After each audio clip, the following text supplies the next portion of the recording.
എല്ലാ വർഷവും ജൂൺ 21-നാണ് നമ്മൾ ഇൻ്റർനാഷണൽ യോഗ ഡേ നടത്തുന്നത്. 10 വർഷം കഴിഞ്ഞു, ഇത് 11ാമത്തെയാണ്.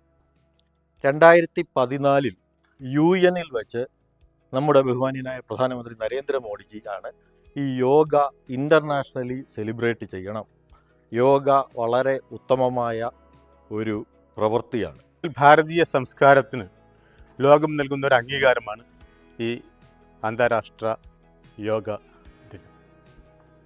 2014 മുതലാണ് ഇത് ആചരിക്കാൻ തുടങ്ങിയത്. ഈ വർഷം 11ാമത്തെ വർഷമാണ്.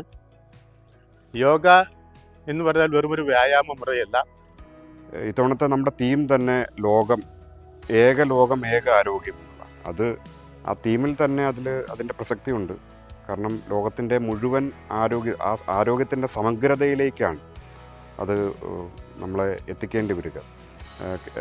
ആരോഗ്യത്തിൻ്റെ വിവിധ ഘടകങ്ങളിലേക്ക് മാത്രം ശ്രദ്ധ കേന്ദ്രീകരിക്കാതെ ആരോഗ്യമെന്ന് പറയുന്ന ഒരു സമഗ്രമായ കാഴ്ചപ്പാട് മുന്നോട്ട് വെക്കുക, അതും നമ്മുടെ ഈ യോഗാ ദിനത്തിൻ്റെ ഒരു സന്ദേശമായി തന്നെ നമ്മളെല്ലാവരും ഉൾക്കൊള്ളുക.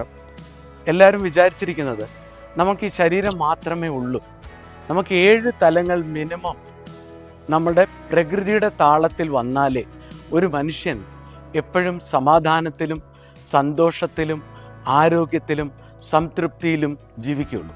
മുഖത്തെ മസിലുകൾ റിലാക്സ്ഡ് ആയാൽ മനസ്സുമായിട്ട് നമ്മുടെ ഫേസ് കണക്റ്റഡ് ആണ്. ആ മനസ്സ് പെട്ടെന്ന് റിലാക്സ്ഡ് ആവും. അപ്പോൾ എല്ലാവർക്കും ഒരു പുഞ്ചിരി മുഖത്ത് കൊണ്ടുവരാം. കാലുയർത്തി കൈകൾ വീശി നടക്കാം, മുഖത്ത് നല്ല പുഞ്ചിരി. ഇഷ്ടത്തോടെ എനിക്ക് ഈ പ്രകൃതിയുടെ താളത്തിലേക്ക് എത്തണം, അതിനായി ഞാൻ എൻ്റെ ശരീരത്തെ യോഗ സംഭവിപ്പിക്കാൻ പോകുന്നു.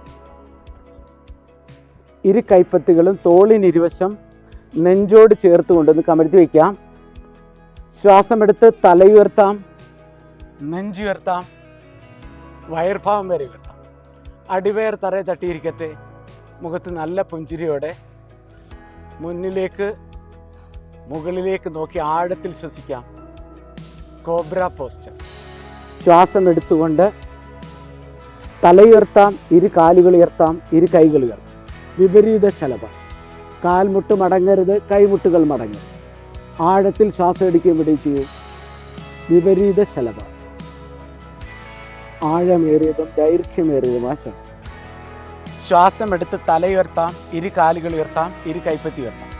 ശ്വാസം എടുത്ത് തലകൾ ഉയർത്താം, കൈപ്പത്തി ഉയർത്താം, കാലുകൾ ഉയർത്താം. Boat poster. ആഴത്തിൽ ശ്വാസം എടുക്കുകയും വിടുകയും ചെയ്യാം. ഇനി ശ്വാസം എടുത്ത് വലതുകാല് ഉയർത്താം, മടക്കാം, ഇരു കൈകൾ കൊണ്ട് കോർത്തു പിടിക്കാം. ശ്വാസം വിട്ടുകൊണ്ട് കാൽമുട്ടിനെ നെഞ്ചോട് കൊണ്ട് ചേർക്കാം. സ്റ്റഡിയാകാം. വലത്തേക്കും ഇടത്തേക്കും റോൾ ചെയ്യാം.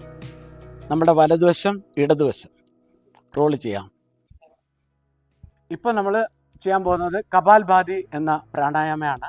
ഇതെങ്ങനെയാണ് ചോദിച്ചാൽ, ശക്തമായി ശ്വാസം മൂക്കിലൂടെ പുറത്തേക്ക് വിട്ടുകൊണ്ട് നമ്മുടെ പൊക്കിൾ ഭാഗം അകത്തേക്ക് വലിക്കും.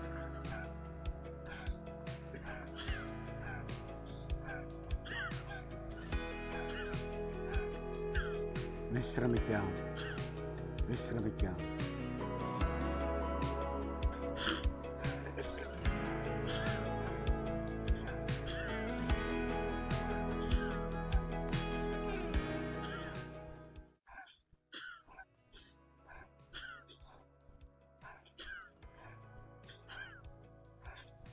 നട്ടൽ നിവർന്നിരിക്കട്ടെ.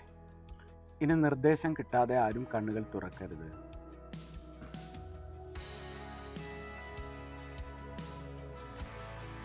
മുഖത്തെ പുഞ്ചിരി മാറ്റേണ്ടതില്ല.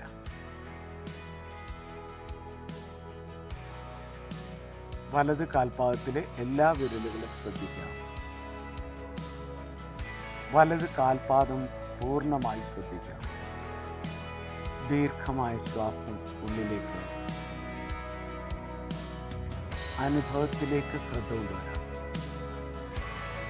ഇപ്പോഴെന്താണോ അനുഭവപ്പെടുന്നത്, നല്ല അനുഭവമായിക്കോട്ടെ മോശം അനുഭവമായിക്കോട്ടെ, എന്തു തന്നെ ആയാലും ആ അനുഭവത്തോടൊപ്പം ഇരിക്കാം. ദീർഘശ്വാസം ഉള്ളിലേക്ക്,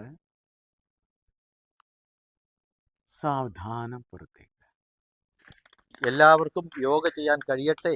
ഇതിൻ്റെ ഗുണങ്ങൾ എല്ലാവർക്കും ജീവിതകാലം മുഴുവൻ ഉണ്ടാവട്ടെ എന്ന് ആശംസിച്ചുകൊണ്ട് നിർത്തുന്നു.